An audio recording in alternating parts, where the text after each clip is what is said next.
Pikiran kita adalah persepsi yang kita bentuk. Pikiran kita adalah kecenderungan-kecenderungan yang kita bentuk sejak kita lahir hingga sekarang ini. Saya tidak akan terlampau jauh untuk mengaitkan kecenderungan-kecenderungan pikiran yang ada dalam kehidupan sekarang ini, yang kita nikmati saat ini, dengan kehidupan yang lampau. Karena secara pribadi, saya tidak memiliki kemampuan untuk melihat secara langsung bagaimana keterkaitan kehidupan kita di masa lampau dengan sekarang. Tetapi, apa yang nyata, apa yang realistik, apa yang bisa dilihat secara langsung adalah kehidupan saat ini. Tepat dalam kehidupan saat inilah kita bisa melihat, menganalisis bagaimana kecenderungan-kecenderungan kita. Bagaimana kebiasaan-kebiasaan kita. Bagaimana perilaku kehidupan kita setiap harinya. Kemudian mempengaruhi pola pikir kita. Kemudian mempengaruhi kebiasaan kita. Pendidikan dari keluarga memberikan pengaruh yang tidak sedikit. Pendidikan di sekolah juga memberikan pengaruh yang sangat banyak.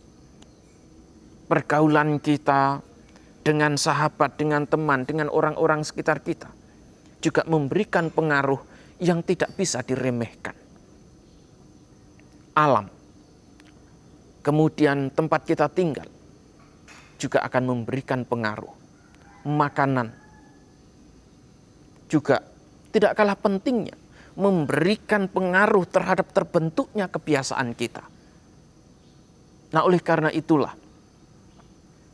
Sang Buddha menyarankan, Sang Buddha menganjurkan, Sang Buddha memberikan nasihat agar kita membentuk kebiasaan-kebiasaan yang baik. Agar kita membentuk kebiasaan-kebiasaan yang sifatnya positif. Kebiasaan yang positif, kebiasaan yang baik akan menguntungkan diri kita. Akan memberikan manfaat kepada diri kita. Juga menguntungkan kepada orang lain. Menguntungkan bagi orang lain juga. Nah, oleh karena itu, melihat dampak, melihat pengaruh secara langsung terhadap diri sendiri maupun terhadap orang lain, inilah yang kemudian membuat Sang Buddha memotivasi kita untuk menumbuhkan kebiasaan-kebiasaan yang baik. Sehingga kebiasaan-kebiasaan yang buruk tidak tertanam dalam diri kita.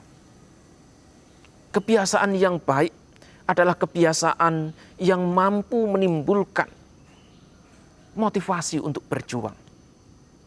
Motivasi untuk praktek.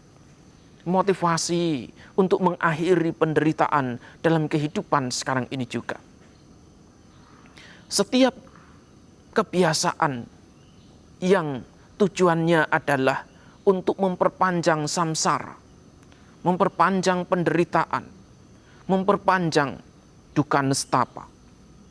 Semua itu dapat dikategorikan sebagai kebiasaan yang buruk. Sebagai kebiasaan yang tidak baik. Mungkin Anda termotivasi berbuat baik karena Anda ingin terlahir di surga. Mungkin Anda termotivasi untuk menghindari kejahatan karena Anda tidak mau terlahir di alam yang rendah. Tetapi sekali lagi, ini adalah bentuk keserakahan dan juga kebencian. Takut terhadap lahir di neraka itu adalah kebencian. Ingin terlahir di surga itu adalah manifestasi dari keserakahan. Memang ada baiknya, tetapi kita harus tahu, kita harus menyadari dan harus memahaminya bahwa kedua-duanya itu adalah manifestasi dari kebencian, manifestasi dari keserakahan. Nah, oleh karena itulah kita perlu menciptakan suatu persepsi yang lebih baik bagaimana agar kebencian dan keserakahan itu bisa padam, bisa lenyap, bisa luntur, sepenuhnya terputuskan dalam kehidupan sekarang ini juga. Semua itu hanya bisa dibangun melalui adab, kebiasaan, dan pola pikir yang baik. Kita pasti mampu dan kita pasti bisa untuk menanamkan kebiasaan-kebiasaan yang baik ini dalam diri kita.